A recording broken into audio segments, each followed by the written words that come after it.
I have a black husband. Oh, my children are black. I love everybody. I really believe you. But I'm sorry, man, there's 10 more thousand behind you that don't feel that way. I'm just sorry, but what am I going to do? Mohamed Ali, born Cassius Marcellus Clay Jr., January 1942, and he died on June 3, 2016. He was an American professional boxer and an activist nicknamed the Greatest, and he is regarded as the greatest heavyweight boxer of all times. And this video that he had an interview in 1972 July was amazing, and I wanted you to watch this because it has a lot of nuances and also subliminal messages that are still existent up to date. So I want you to watch this and tell me what you think. A Negro boy in the South. We say black now. All right, black. All right. Is it not the same thing? What? No, Negro. We are taught that all people are named after country. Chinese are named after China. Cubans are named after Cuba. Irish people are named after Ireland. Indonesians named after Indonesia. Japanese are named after Japan. Australians are named after Australia. But there's no country named Negro. All right, then let me understand. I understand. You're not as dumb as you look. Let me reflect. Do I look like dumb? No. What I really mean is, did you... History of ourselves, the history of our true religion, our nationality, our names. See, we don't have our names, you know. I notice how proud you all are, proud of your names. See, Chinese have names like Chang Chong, Lu Qian. This is Islamic teachings. Russians have names like Kosygin or Khrushchev. You have names like O'Connor or Grady or Kennedy. And Africans have names like Lumumba, Nkrumah. And Jews got names like Weinstein and Goldberg. And Italians got names like Dundee and Benvenuti and Marciano. Now back then, when the Christian community started coming into Africa as the missionaries from the Catholic Church, they used to do this process whereby you are born again, right? The process of being born again is a Christian belief that when you are born again, all things are new, and you're born with a new name, you're born with a new spirit, you're born with you're now forgiven your sins. And those things were preached more in Africa than elsewhere. And you have to understand that the name carries more power. The name carries more strength in a human being, and it carries your culture and your tradition. And you have to understand that the Catholic Church was very, very dominant in making sure that each and every African person converts their name from their native language into an English name. My name is Simon, but I was born in an African country. But the question is, why is it I call myself Simon? It's because I was converted in a Catholic church at St. Paul's. They converted me. They made me Simon, born anew. You are now Christian, so all your sins and your mother's sins are forgiven, and now we call you Saint Peter Simon of St. Paul's, right? Now you have to get me very well. Up to date, I went to Europe. The white people I met still prefer my English name to my native name, but when they go to Africa, please get me correctly, there is no time I've seen an African calling a white person, okay, Steve, your name is hard to speak. Can I call you Jonasi? Can I call you Mutabaruka? Can I call you Mandunge? Can I call you whatever African name we have? So it means we have to adjust the way the world sees us or appreciates us as who we are. But the Chinese don't. If the man is called Qing, we call him Qing, no matter how our tongues can fail to say so. So you see, this is the conformity of our culture that we need to restore back into our genes, into our children. No longer conforming to the system that allows you or that does not allow you to be yourself. That's what my brother is saying.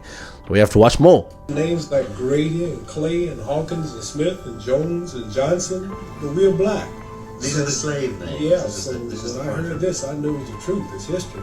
So Mohamed Ali is a beautiful black name, name of our ancestors. So when I heard this, I just had to walk out of the church and Christianity because they never taught us our true knowledge.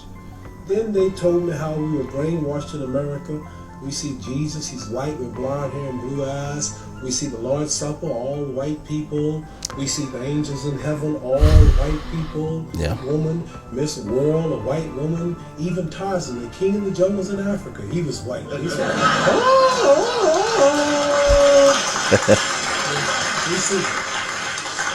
we see a white man swinging in Africa. With a diaper on. He beats up all Africans and break the lion's jaw. And then the Africans been in Africa for centuries. But he can't yet talk to the animals. But Tarzan, all of a sudden, some goat raised him up and he can talk to the animals. So I'm just showing you how the black man in America has been whitewashed his mind. And then we look at the good cowboys, they rode the white horses, and the president lived in a White House. They got TV commercials, White House cigars, white swan soap, King white soap, white cloth tissue paper, white rain Harris, white tornado flow wax, white plus toothpaste. The president lived in a White House, and the angel food cake was the white cake, but the devil food cake was the chocolate cake. Everything good was white. And when I heard this, I said, boy, this is the truth. So our religion teaches us the knowledge of ourselves, the knowledge of our culture, the knowledge of our history, makes us want to be with our own, marry our own, live with our own, clean up ourselves, do for self, quit forcing ourselves in white neighborhoods, but clean our own neighborhoods, makes us proud, makes us identify with our own brothers throughout the world. And after I heard this, being an intelligent man, then like I'm not only a winner in boxing or my stand on the draft, I'm a winner also in the movement that I follow for my people. And the oldest leader is Elijah Muhammad, who we believe was taught by Allah, God himself, to teach the so-called American Negroes the truth that's been hidden from them for 400 years, which will free them. Has said something which perhaps a lot of us white people have misunderstood. Perhaps you can explain it to me. He said that white men are devils. Yes, What does he mean by that? He means just what he said, the deeds and the works of the man. He says the American devils. The lynching, the killing, cutting the black people's private out, sticking it in the mouth, is what they did to us. Got a book called 100 Years of Lynching written by white men. Taking black women who was 4 months pregnant, they took us for years and hung us up at the feet and stuck a dagger in the stomach and ripped it and pulled the unborn baby out just to put fear in other slaves. They tied up black people to horses and 2 horses and pulled his arms out and pulled his legs out. Lemonade trains with white children and white people of America used to come and watch them tie up 10 or 15 black men and pour gasoline on them and burn them, watch them burn alive.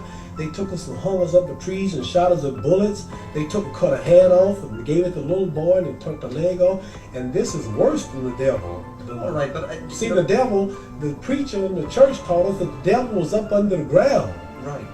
And he'll wait till he died before he burned us up. This white devil in America was worse because he burned us while we was alive. He didn't wait till we died.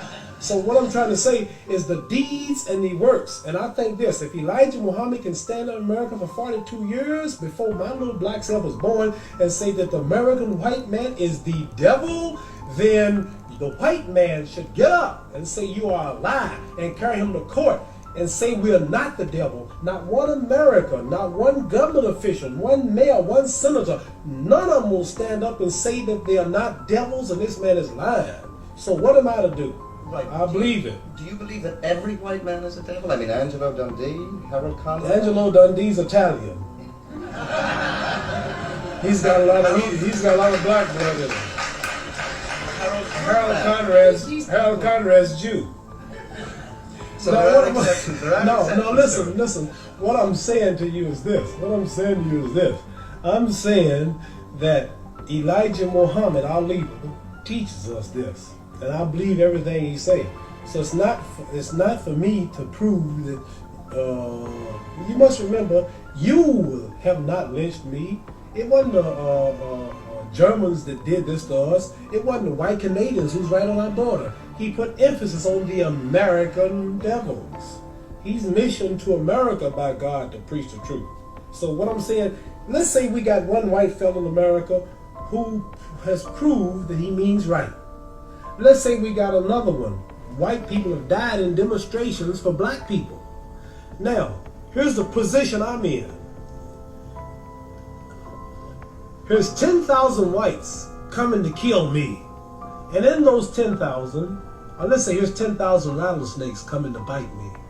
And in those 10,000, there was 1,000 that didn't mean no harm.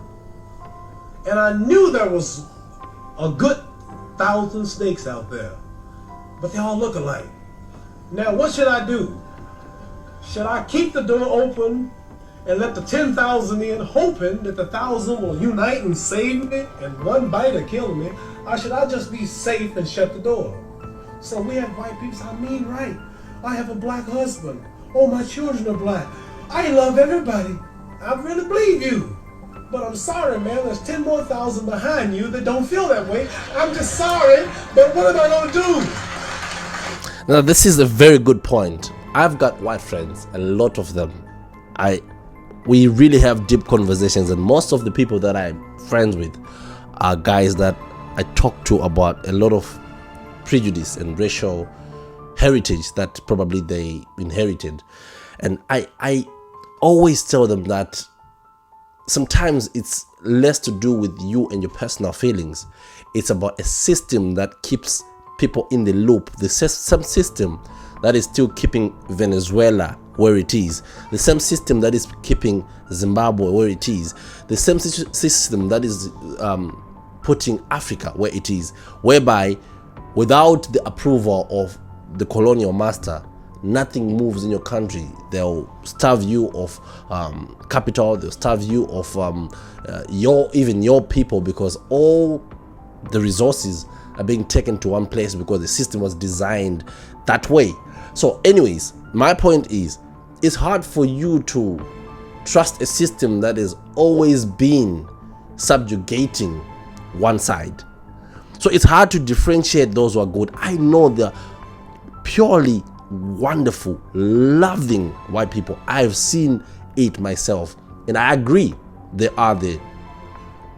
But they live in a system that no matter how much they are loving, caring, understanding, the system will always disadvantage the black man. It doesn't matter, because you cannot, okay, I'll give you an example. You cannot go, you steal everything. When you steal everything, you take it for yourself, and then you say, okay, fine, let's make peace, right? Everyone is square now. We are fair. No one is gonna kick someone. No one is gonna subjugate anyone. No one is gonna capture anyone. Let's start afresh. But you cannot start afresh when you have amassed all this wealth and they are still where they were before. Doesn't make sense. And then you use laws to make it criminal if someone wants to try to transfer wealth into their own race, into their own families.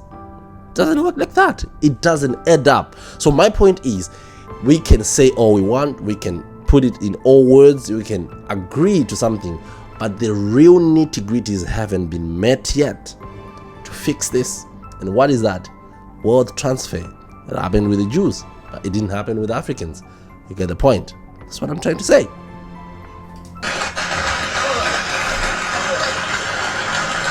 So I like to say this, that I know, I'll bet my hand on my family's life now, that there's some whites that mean right and sorry that they were from this race. But there's so few until it don't really matter, until I can't forget all the lynching, all the depriving, all the murder, everything that's happened, because they're two that mean right. Right, but see, when America dropped bombs on Vietnam, she drops them. Okay. Babies, boys, when she dropped the bomb on Japan, she dropped it. They don't say some innocent, they just said war. So when a person in Belfast leave a bomb, they don't say, well, there's a kid, there's innocent in here, there's an old lady, she's blind. They just boom, throw the bomb. So what I'm saying, not because they do, we have a problem. It's black and white. And maybe there's a few voices, I mean right. But there's so many that don't. So we have to look at the problem as a whole. I want to get that plain. I know there are whites that mean right. Okay. You yourself have some little white blood in you. Yeah, what do you think? You feel totally Negro, or do you feel Black? Yeah. Well, nobody is really totally. Like Chinese are yellow, they say, but they not really yellow. They say you white. Give me something white. You don't look white. Here's white.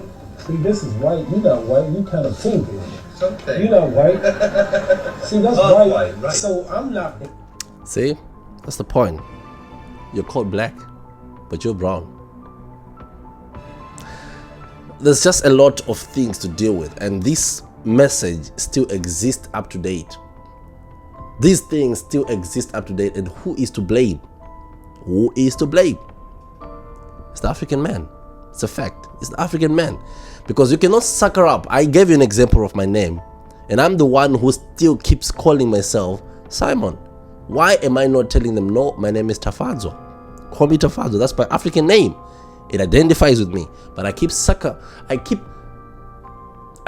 lowering my standards because I need to fit in. That's the problem. We need to fit in a lot. Black, but I'm considered black. But as far as the blood is concerned, some people say you talk so bad about us in America. You have white blood in you. How did I get white blood in me? Well, you know. Way back 100 and something years ago, the old slave master's wife used to get tired, and he would sleep back in old Granny's shack. And old Granny had big hips. She was pretty and had a big breasts and big legs. She was strong. She worked all day to clean up the white lady's house, raise the white lady's babies, and the old white lady was tired and weak, and the old black slave was back there all strong, and he would slip back at night and close the door. And you know what he would do? You can guess what he would do. And then here come me, half black.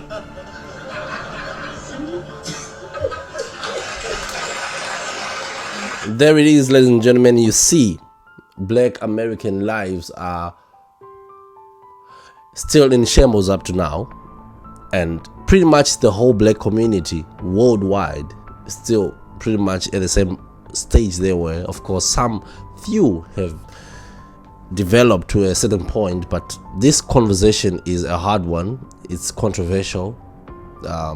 It's possibly one of those conversations that I always have with my white friends who say there's never been an apology ever since the world moved on from the whole colonial era, not from even biggest institutions that promulgated this whole system. None have apologized. It has to dawn to us that these things still exist, and these things are a reality, and the legacy is passed on. No worth of knowledge is given to the next people, and we are required to ignore these nuances. We are required to ignore and move on. Move on. You have to move on. We can't be in the past forever. But we see every day they celebrate their own history. Why is it Africans cannot acknowledge what has happened before, and we get on the table to speak about it? I don't know what you think, but this caught my attention. Until next time, ladies and gentlemen, peace out from me.